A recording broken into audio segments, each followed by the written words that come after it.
Hey everybody, this is Russell Moore, and this is one of our periodic episodes on books. And I have been wanting for a long time to have a conversation with my friend Andrew Peterson about books and about authors. And today I want to specifically talk about authors who kept us Christian. And obviously by keeping us Christian, we mean the grace of God and the Holy Spirit. But the way that God used particular authors in our lives to redirect us back to what we already believed. And so Andrew Peterson, you know very well, singer, songwriter, author, has written multiple books, including God of the Garden, and is the author of the Wingfeather Saga books, which is now also an animated series. So all kinds of things going on here at the Warren Rabbit Room here in your chapter house. Andrew, thanks for letting us do this. Man, I'm so glad you're here. It's really cool to do this here because some of my favorite times in life are right here, sitting around talking in front of the fire. And I can think of specific moments where I was really discouraged, but nobody would know I was discouraged. And being here just redirected me, even without talking about specifically what I was discouraged about. And so it's meaningful to be here. Same. Yeah. I want to talk about books and about, I mean, you've written in so many different genres. And one of the things that I noticed when I was thinking about the authors that I love the most, most of them, not all of them, but almost all of them write in multiple different ways. Novels, short stories, essays, poems. Yeah. Yeah. So some combination of those four. You do a similar thing, but you also write children's literature, or what you would, some people would call children's literature. Yeah. What about in your own childhood? What books mattered to you, and how did you come across them? Man, when I was a kid, I was reading a lot of, the typical Hardy Boys, Narnia, Lloyd Alexander, the Chronicles of Prydain, which were great. They're still great. But that was like The Black Cauldron, which was a really bad Disney movie, and this series of like Newbery type books. I loved Beverly Cleary. The Mouse and the Motorcycle. I was just in that world. But one of the things I remember most was that my dad was a pastor, and his office was jammed with books. And he's given me some of his books from his library, and I've been so not pleasantly surprised, it's not the way to put it, but just kind of pleased that Francis Schaeffer was in there, and C.S. Lewis was in there, so he was reading all that stuff. I have this vivid memory. Is it Barclay, the commentaries? There's they're like purple. Yeah. There's this like colorful. I remember getting spanked right in front of those one time in his office. Not because of them. No, not because of that. I was just bent over and he whacked me, and I looked up and saw, oh yeah, there's Barclay. Anyway, but yeah, the books were all in our house, but there was a combination of my dad's theology books, but there was also Dickens and Lord of the Rings, and so I don't look back at it. Wasn't like this really literature infused childhood, but it was always present somewhere somehow. So yeah, that was the stuff. And then around 8th grade, I begged my dad and mom for a series of fantasy novels called Dragonlance, which were these Dungeons and Dragons adjacent adventure stories, and they were very nervous because it was the 80s. Yeah. And like the most evil thing you could do was play Dungeons and Dragons. And I remember getting in huge trouble because I had borrowed my friend's what was it, the Dungeon Master's Guide. I've literally never once played a role-playing game. Neither have I, and for the same reason. Yeah. But my friends did, and I loved the pictures. I was always into drawing trolls and dragons and stuff, and so I had the book in my bedroom that I'd borrowed like contraband, and they found it, and it was like they'd found heroin in my. So anyway, so it was a big deal that my dad and mom agreed to buy me this series of Dragonlance books, and man, it just lit me up. I loved reading what is now really bad fantasy, but at the time it was this escape from the world, and it just rang all my bells as a kid. And so, yeah, I was just way into fantasy stuff. And the funny thing is, I've gone back to try to reread some of that stuff, and I just can't bear it. Like I care about prose now in a way that I didn't at the time. And so I've outgrown a lot of that. I don't read a whole lot of fantasy anymore, but it's always kind of, I got a soft place in my heart for that kind of story, which is why the Wingfeather Saga is that way. It's interesting you mentioned that reaction to the Dungeons and Dragons. We have a podcast series done by my colleague Mike Cosper on Satanic Panic, Devil in the Deep Blue Sea. One of the things that's interesting to me, because it was really familiar, not with my parents. My parents were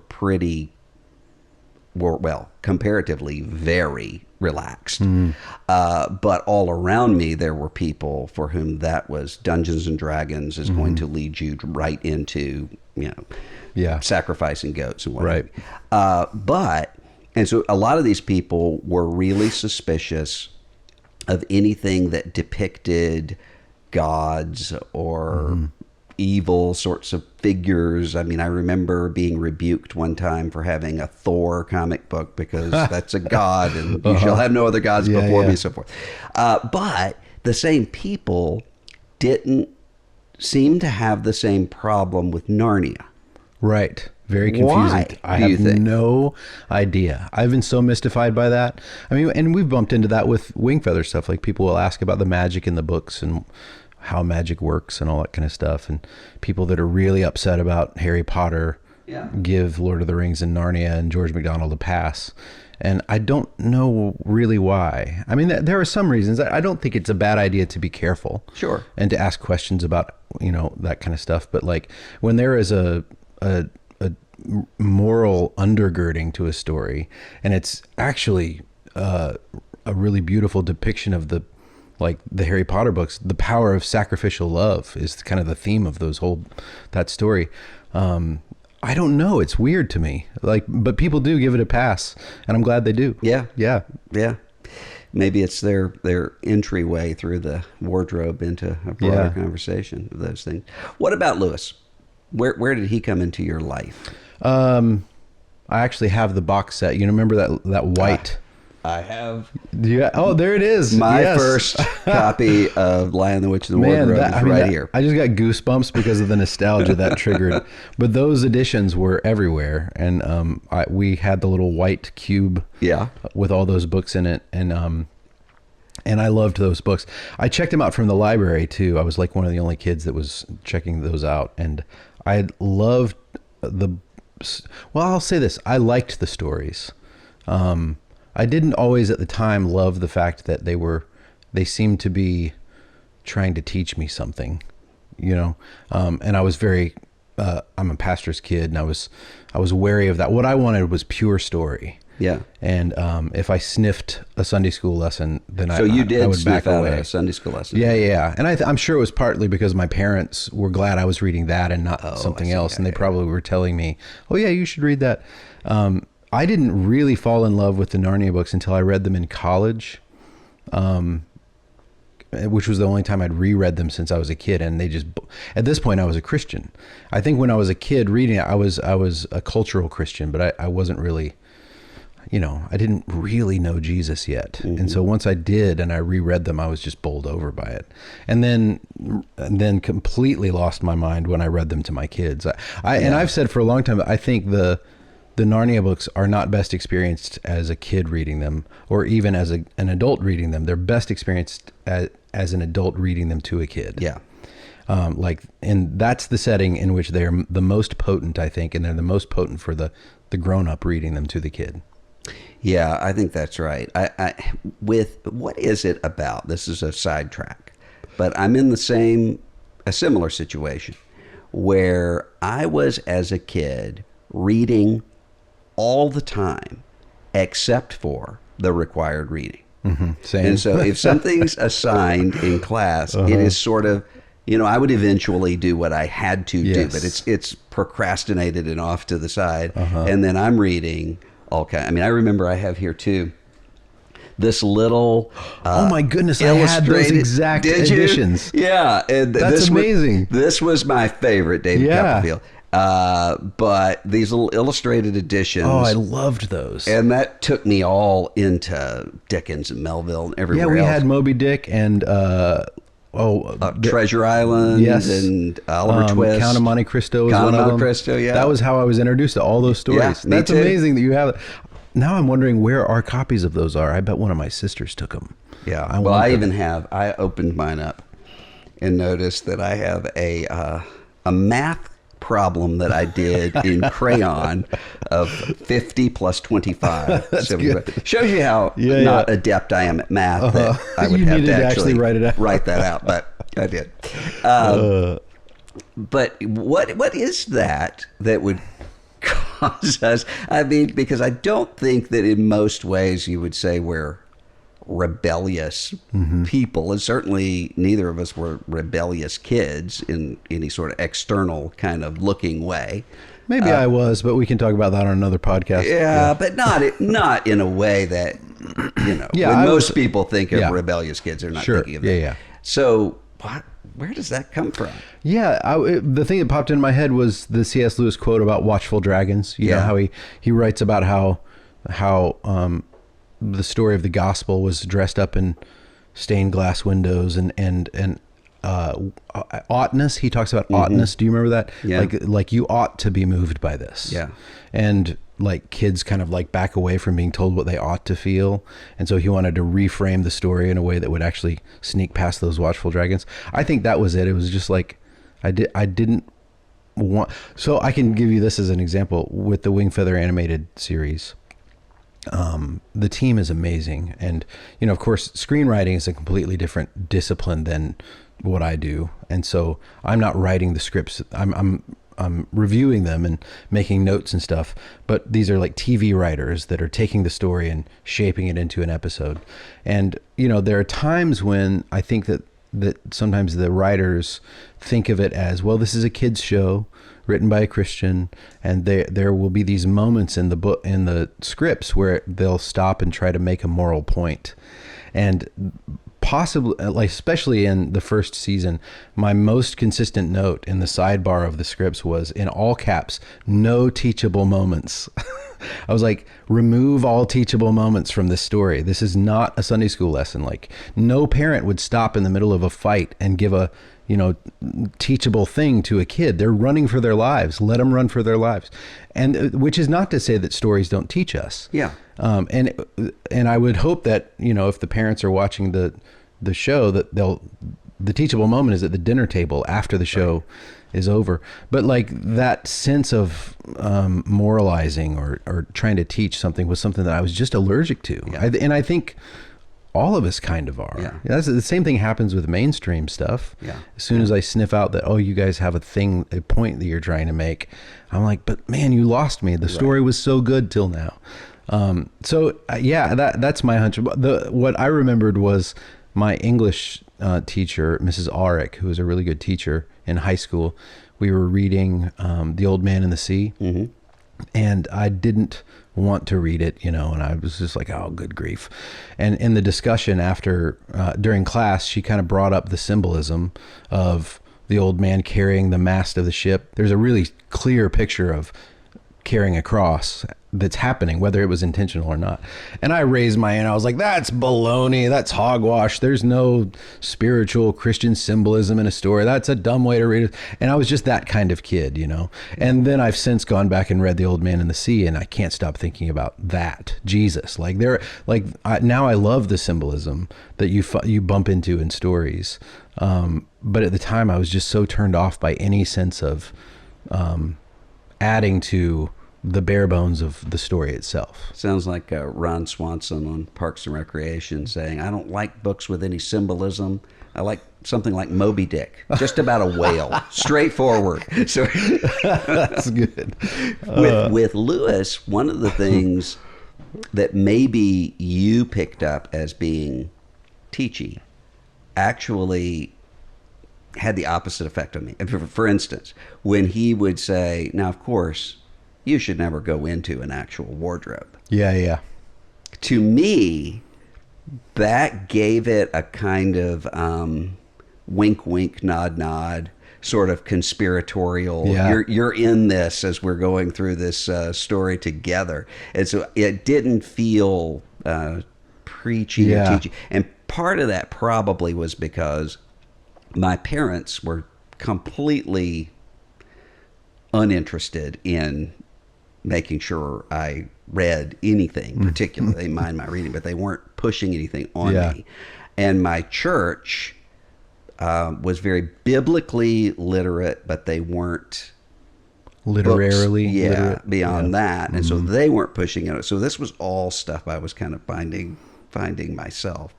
And then because of that, I think finding I remember just in the middle of right about to lose my faith. I was a teenager, just seeing, and I brought it to this version Yeah. of. Can we stop for a second and let me? Yeah, you will. Can I just? Yeah, you get rid of it. this? Yeah, just throw it. Yeah. Okay.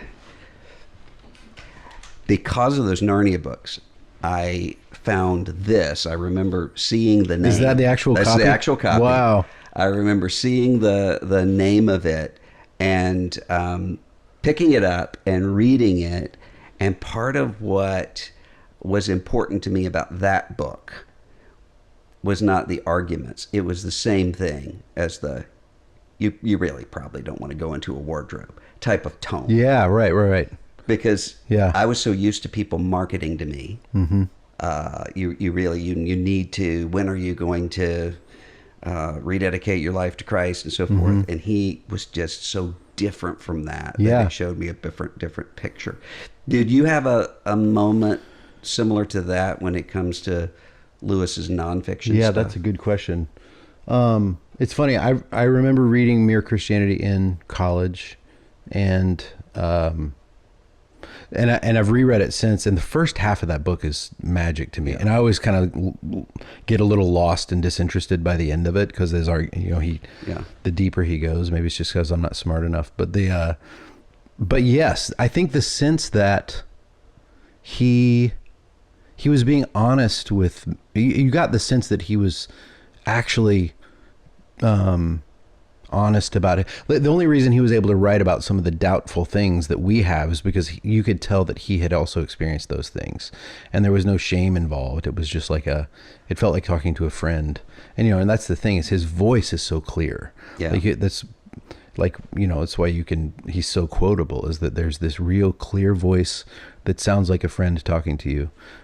So with Lewis, it was rereading the Narnia books in college. I read Reflections on the Psalms, which I loved in college.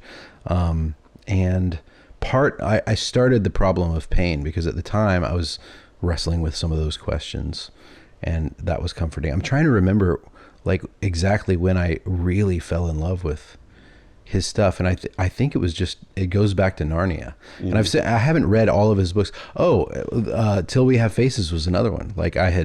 I was in the middle of a desolate season, and it was like God slipped that book, under the door, and I just happened to be reading it and got to the very end of that book when I was plagued by the same anger that the main character is in that book.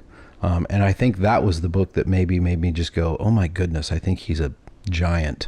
Yeah. And anyway, it's hard to pinpoint a single moment because it was a lot of things. For me, and you've heard the story, it was Rich Mullins was my C.S. Lewis. Yeah. I had kind of lost my faith after high school and was just casting about. I think I thought of myself as a Christian. But I was playing music, and music was this language that resonated with me probably at the time more than stories did. And it was hearing Rich's music that was the doorway for me. And then I kind of, and for discovering Lewis and then rereading Lord of the Rings, as an adult, just completely blew me away, and that tipped me into George MacDonald and everything else. And I do think I'm kind of rambling here, but the fact that those guys were all multidisciplinary. Yeah. Chesterton is in that boat too. Right. Murder mysteries and books of theology and poems. There's something essays. That was so intriguing to me about those guys because there were all these doorways, entryways into their work. But you got the sense they were all talking about the same thing in different ways, which Wendell-Berry's that way too. So yeah, I've typically been intrigued by those writers, and my hunch is that that's why those writers have such staying power. Yeah, is because they weren't just doing one thing.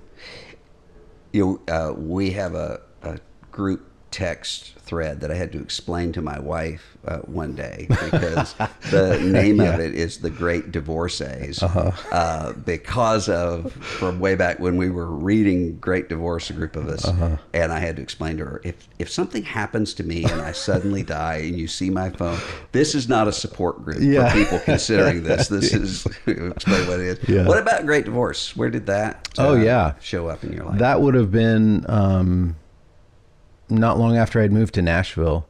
And I loved that book. I think it was reading it as I don't know, my faith was expanding. I don't know if that's the right word for it, but like I was encountering things that I hadn't really reckoned with as a younger man, as a dad. And one of the things that I was encountering was my understanding of sin, and learning to think about my own sin without it being burdened by the shame that comes with it, but actually just objectively understanding how sinful I am, like the sin behind the sin, which C.S. Lewis is so good at talking about in Screw Tape and elsewhere. Yeah. But that to me is what The Great Divorce is about. It's about kind of peeling back the layers of like what you think was the sin is actually just the surface of what is a deeper sin. That's the deeper problem. And I was reckoning with a lot of those sins when I read The Great Divorce. And, I think I thought when I read the book that it was about heaven. And there is a sense in which it is, but it's really just about the human heart and what sin looks like, and how to break free of it. So yeah, it was like, I had in the church that I grew up in, we didn't talk a whole lot about heaven. Like there wasn't much, like I'm still confused by dispensationalism and millennialism. Like that, all that kind of stuff was not part of the vernacular when I was in church as a kid. And so it wasn't mine. Really? In a big way. And so when people talk about it as this thing, I'm always kind of like, wait, which one is that again? I don't know what that is. But heaven was just this kind of hazy thing that we'll figure out when we get there. And so when I read Great Divorce, I think I thought I was reading that. It was like, and it does get to this beautiful longing for the high countries and this pull toward the new creation. But I didn't have new creation language back then. So, it was that, oh man, this is random, but I had read Randy Alcorn's book, Heaven, which isn't like, high theology or anything like that, but somebody had given it to me. And I've since gone back and when I sing some of the songs I was writing back then, I changed the words because I didn't have a grounded sense of new creation back then. So it was just kind of like rereading The Great Divorce maybe a year or two later was when I was like, oh, this is not really a book of a theology of heaven. This is a picture of how to kill the lizard. Maybe. I wonder if this is the case for you. It seems like for me, one of the things that Lewis did is that I had two categories that both were present at different times of God loves you in this sappy sort of Hallmark cardish kind of way that didn't feel all that true. And God is really angry with you. And, the old chick tracks, you're going to stand there in the movie theater, of your life and all of that, this terrifying picture. But what Lewis did that I don't think anybody else was doing was giving an actual love of God in which the confrontation of the sin was not about, I'm going to get you back. It really was about, I want to transform you. Yeah. and to change. I know everything that there is to know about you. I still love you, and I'm still coming after you. And this is the transformation. Yeah. I mean, did you notice that as well? Yes, very much so. And and that describes my idea of God perfectly. I was just like, I assumed he was always angry with me or disappointed in me. Yeah, right. And because I was angry with myself and disappointed with myself, like I believed he was real, but I just didn't really have a sense of that realness being at its heart goodness, you know. And so yeah, you just get the sense when you read Lewis that he actually had an encounter with Jesus. Yeah. Like when you read Aslan, you're like, Aslan is so it just crackles on the page when anytime you're reading the Narnia books, the whole time you're just kind of waiting for him to show up in one way or another. And when he does, you feel like Lewis knew him. Mm-hmm. And that's how I felt when I listened to Rich Mullins' music. I was like, he's talking about somebody that he knows. Yeah. I want to know that person. And he's talking about a person that he knows and wants me to know too. Yeah. So he must be good, you know? Yeah. He's not trying to shield me from something. You know who else did that for me as a high schooler and has also been... I know who you're going to say. Buechner? Buechner. Yeah. Yeah. And I brought this too. Yes. This is the copy that I picked up in the library discard table when I was a teenager. And I happened to notice today, I don't know how I ever noticed this before. It's inscribed to somebody, to Jack from Grace, February 7th, 1985. By Buechner? No, somebody had bought it for somebody. Bought it for, okay, yeah. And it would have been not long after that I had it. So this must have been somebody who just sort of, gave it away to the library as soon as they got it. But this book, and this is a collection of essays that I started with, and it's not even my favorite collection by Buechner, but it's the worst cover. It's the worst cover. I don't know why I picked it up, but I'm glad I did, because that was a key aspect of grace keeping me Christian, for some of the same reasons as Lewis. Because with Buechner, and then I moved from this onto the novels and onto the other collections of essays and everything else. But he also seemed to talk like a real person about God's love and about the obstacles to it in a way nobody I had ever heard before. Were you ever unsettled by him, like by Buechner? The reason I'm asking, I remember he would say things like, God, if there is a God, and is good, and blah, blah, blah, blah. He would add these tiny little things, and I'm like, that's the kind of thing that I've thought, but I'm afraid, I don't know that I'm allowed to say that. You know what I mean? He unsettled me. I remember he was writing about, I think maybe it was in a room called Remember, but he was writing about being in Times Square and all the porn shops, and about how drawn he was toward the porn shops. And I was a little unsettled because I was, I was accustomed to people who would say, I was in the porn shops, then I met Jesus. Right. And now I'm glad I never encountered that again. And I've known people who would say, can you believe how awful these porn shops are? Right. But I don't think I had ever heard anybody talk about the pull toward that dark aspect of life, who really saw it as dark, and who understood it as being part of fallen human life in a universal way, even when it's not applied to that. Yeah. You think about when he talks about later, lust is the longing for salt for somebody who's thirsting to death. Yeah. I mean, that sort of imagery, that was a little unsettling at first, just because it was kind of like, are you supposed to talk that way? And but that's actually what I need. Are you allowed to? That's what I thought. He just was not afraid. I mean, again, it's because he didn't grow up in an evangelical situation. He was in New England, and so the people are coming at the gospel very differently up there. Like, he said things that may have seemed scandalous to us that would have seemed scandalous on the other side of the coin up there. Right. You know, he was so, like, he was probably the most evangelical type person in his community. Right. But yeah, it was like a warm blanket to me at the time to discover that I was allowed to have these feelings and be a Christian, or to have these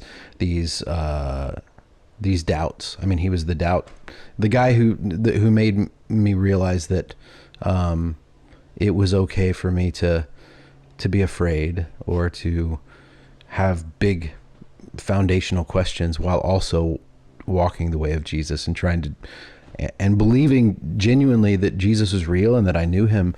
But Buechner gave me a new language for the pain and the doubt that I was carrying around. But he doesn't do what a lot of people since have done, which is to kind of make a fetish out of doubt. Yes. Where doubt itself it's cool is where to doubt. faith is supposed to Yeah, go. yeah. It's never that way. It's that the doubt is pushing you along in sort of pilgrimage. Yeah. Ants in the pants of faith is what he said. Exactly. Yeah. Yeah, exactly. Yeah. And man, Buechner's dangerous because his books are so short Yeah. and easy to read that, like, you can binge it. My first Buechner book was The Eyes of the Heart. Yeah. And I have my copy right up there, the first one that I ever read, and kind of couldn't believe how good it was. But partly from a craft standpoint. Like, Yeah. I just, in the same way that you can tell it's C.S. Lewis writing, his voice is so obvious. Buechner's voice is the same. Like, he just has a way of constructing a sentence that nobody else really does. That from an art standpoint, I was so intrigued by it. I just loved reading his sentences. They were like candy to me. But they were doing something in me. It came to me at the right time. Like, I needed that at that point in my life to know Jesus in the ways that Buechner was teaching me about him. But I think I read like 13 of his books in a row. Yeah. Like, I just went crazy and couldn't stop reading his books. And again, multidisciplinary. Like Godric is one of the best novels I've ever read. And have you been to Wheaton and seen the Buechner papers? I have not, and I can't believe I haven't. Oh, I went and I didn't know I was allowed to do that years ago, and I just went to the library. I was like, "Can I look at this box of Buechner stuff?" And they brought it out, and the manuscript for Godric is in there, and like the essay that he wrote as a young man that he got high marks on, that he's written about in one of his memoirs as like the moment that he thought, I think I'm going to be a writer. Like, that essay is in there with like a note. It's wonderful. Yeah, you should totally check it out. But yeah, I've got you can't see it on camera obviously, but my Buechner shelf is at the top right there, and right under that is my Tolkien shelf, and then the Chesterton shelf, and the C.S. Lewis shelf, and the George MacDonald shelf. And all of those guys, like you were saying, came at the gospel in several different ways. You know, Buechner, you were talking about heaven. Buechner helped me identify a problem and give a picture that I needed. The problem was, I don't think I would have ever been able to articulate this, but it would have been a sense of seeing heaven as all of this is over, including those things that are fleeting. You want to hang on to those things, and I would see that as carnality, wanting to hang on to that. I should be willing to say this is all over and it's gone. It kind of reminds me of now. As a dad, I'll say to my wife all the time, I wish that somehow I could have all of the kids here at every one of their ages again. I don't want them to be 2 again. Right. But I'd like to see 2-year-old Samuel again, or 2-year-old Jonah again for a little while. It was that sense, and Buechner helped me to understand time and eternity with one little image, which was, he gives that image of a pinwheel where the wind is blowing this. Yeah. He says the wind is blowing the pinwheel until it's all merging into one thing. And this is what time is.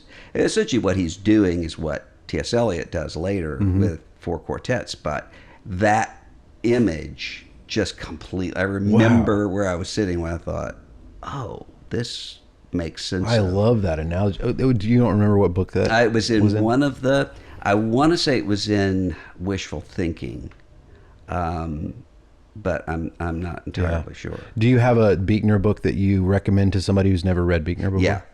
I normally tell people, get the little listening to your life devotional, which is every day there's a different piece. Not necessarily because of that, but they can read different parts and see what it is that they which want thing to, it is that to read. lights them up. Yeah. Because there are some people who are going to be drawn toward the memoir aspects that won't be toward the essays, and so that's normally where I tell people to start. How about you? I often telling secrets is at the top and telling the truth. The gospel is fairy tale, comedy, fairy tale, and comedy, tragedy. But telling secrets, especially, I remember buying my dad a copy of that because it's kind of written for pastors. It again, like I grew up in a culture where it wasn't normal for the pastor to ever talk about his own sin or his own doubts from the pulpit, and I just loved the idea, and I'm comforted now when a pastor, gets up and talks about their own struggle, like the church we attend, Ashley Cleveland spoke last Sunday, and she talks often when she speaks, it's pretty, she bounces around, but she talks about her recovery, the fact that she spent time in AA, and she quoted T.S. Eliot like 5 times, and it was just a way of presenting the gospel in kind of the way you were talking about. Is like, I trust this person because they're bringing all of themselves to this, and Jesus is still good, and he's still at the heart of it all, and that's how I feel. That's how I feel about Buechner. I've also thought about Buechner that I've felt a little sad for him sometimes, because he was on the rise. He had written those first 2 books before he was a Christian, and was on the way to becoming a literary great. And then he became a Christian and felt this pull to write about Jesus, and that was the worst thing you could do in his culture. And so he kind of carried her. There seems to be a little bit of sadness about him, the fact that he was never really paid attention to. So it always pleases me when people discover him, because he was such a treasure, I think. I was telling somebody one time, I said, I don't know why, because I was listing several of the really influential authors in my life, Buechner, Walker Percy, a couple others, where there had been the experience of a father having died by suicide.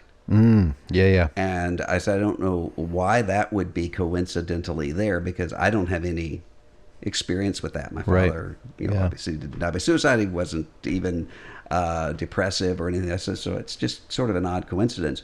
And the person said, yeah, but your dad had a massive heart attack and almost died when you were 12. Don't you think that played? Maybe. I don't know. But a lot of that shows up in Buechner, that sort of backstory. And also, I think the way, just like with Lewis with Love and Wrath, I had a category of sort of loosey-goosey, your life is a series of random moments, and then you stop every once in a while and interact with Jesus. I also had encountered this really rigid sort of Christian fatalism. Everything that happens, God is directly doing to you. And Buechner came in with this understanding of life as plot that changed everything for me as well. Yeah. Pay attention in your life to the fathomless mystery that it is.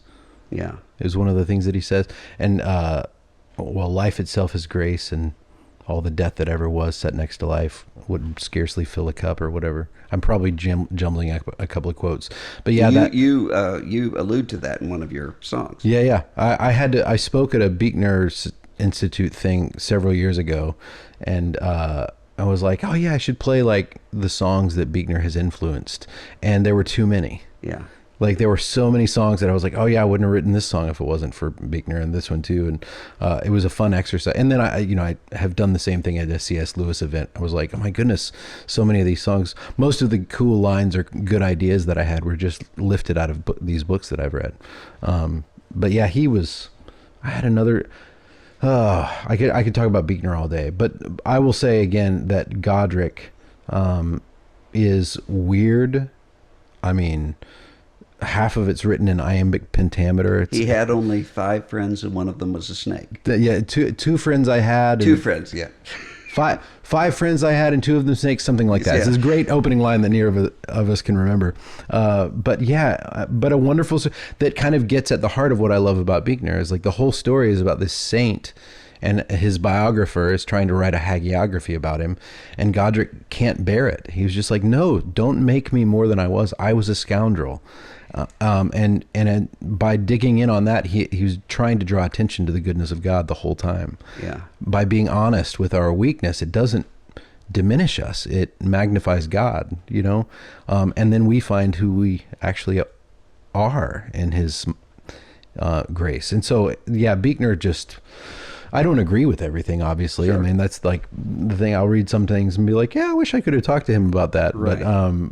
But yeah, I did you read all the Bebb books? I hated the Bebb books.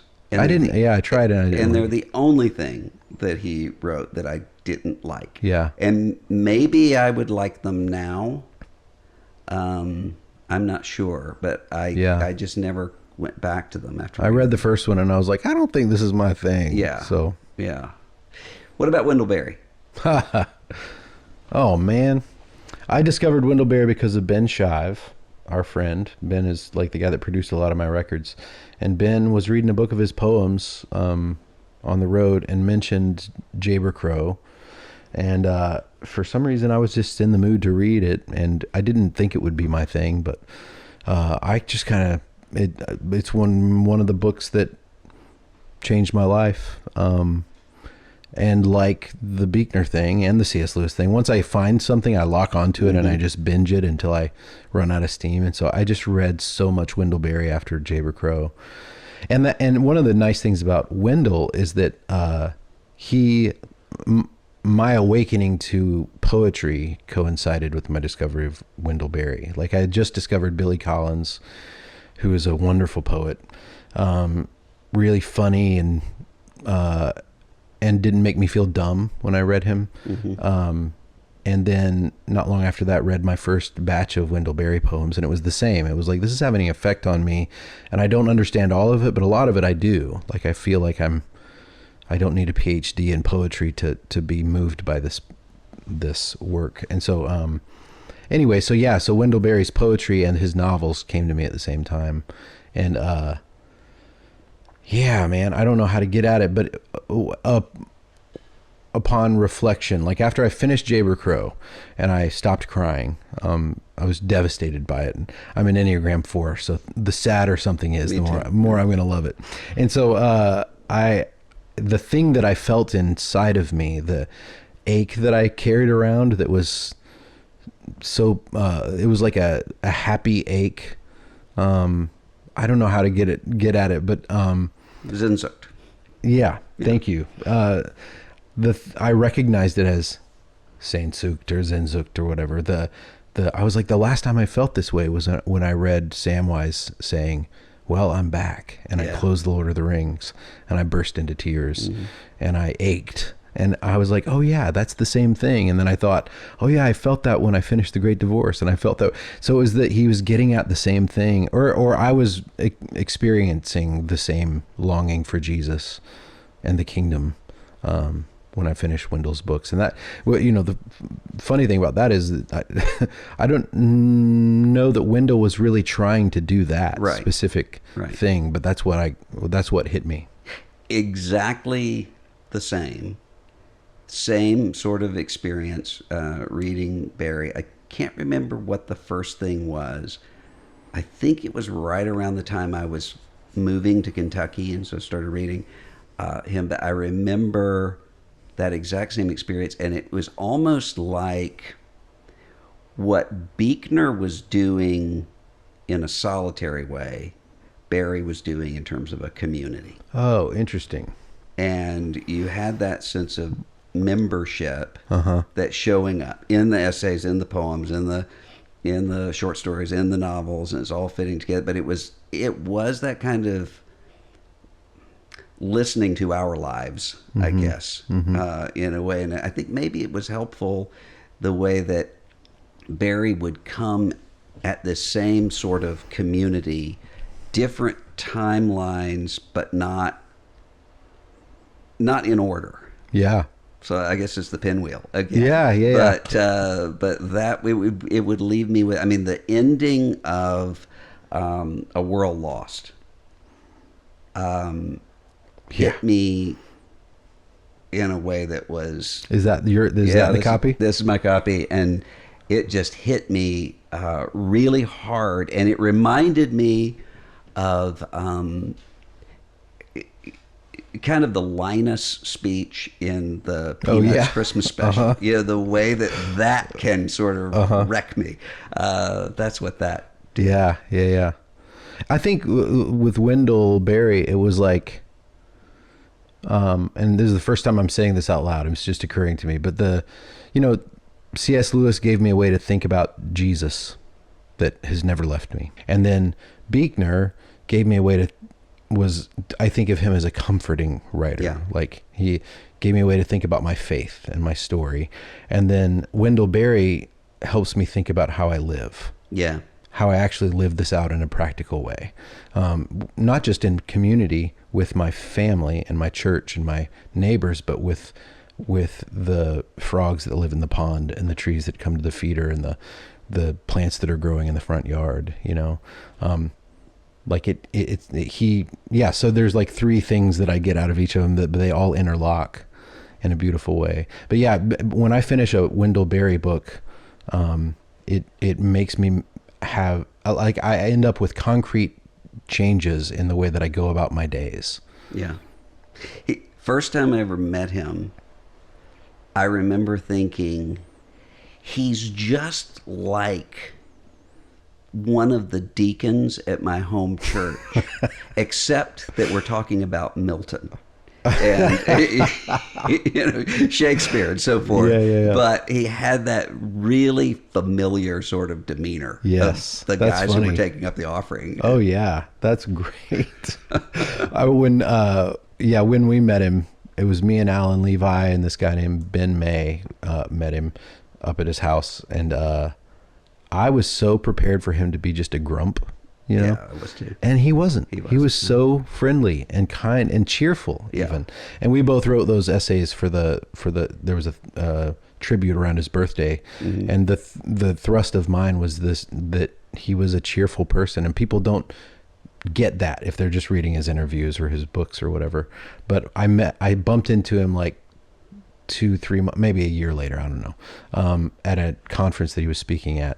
And I was like, Mr. Berry, my name's Andrew. You probably don't remember me, but I was at your house last year. And he goes, was I nice?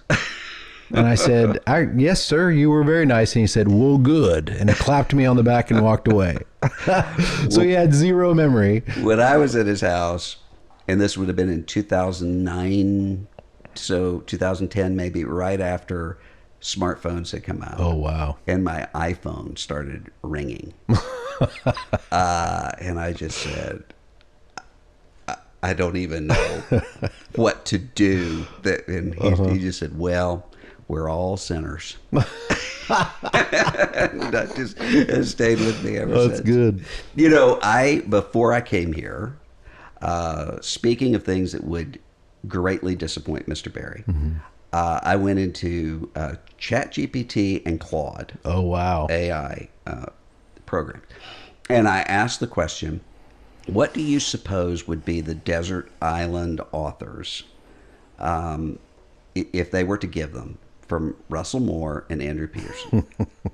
And with mine, it said Wendell Berry, Frederick Buechner, C.S. Lewis, Thomas Merton, Walker Percy. Wow. Dead on. Wow. For yours, it said Wendell Berry, Frederick Buechner, G.K. Chesterton,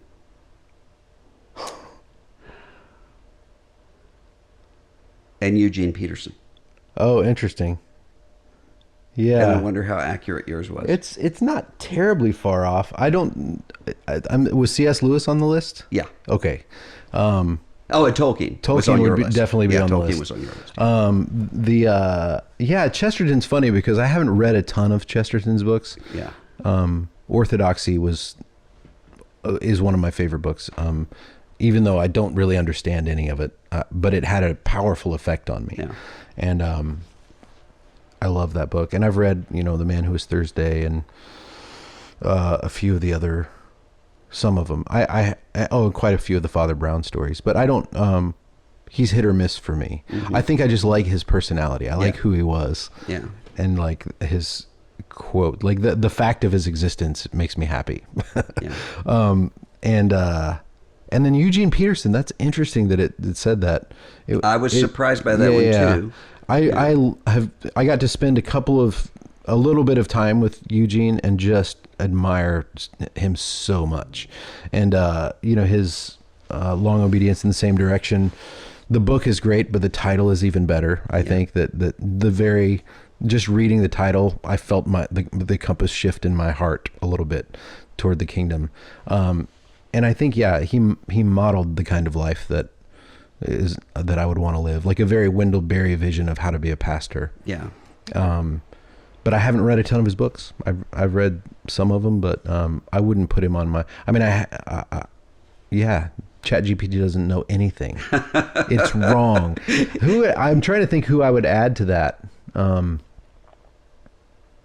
Marjorie Kinnan Rawlings, at least The Yearling, and parts of Cross Creek would be on the list. And then, my goodness, who else? It's funny. Okay. And my list was Marilyn Robinson as well. Oh, really? Okay. Yeah. I loved Gilead, and haven't read the rest of those novels. I should. Shouldn't. Okay. Yeah. People tell me that I should. Yeah. I aim to. Her essays are hard for me. Really? I love her essays. I feel like my brain is just not wired to follow her in her essays. She's so academic to me. Have you read her Genesis commentary? No, I haven't read that. You should do that. Yeah. I'll check it out. I was telling someone about this the other day.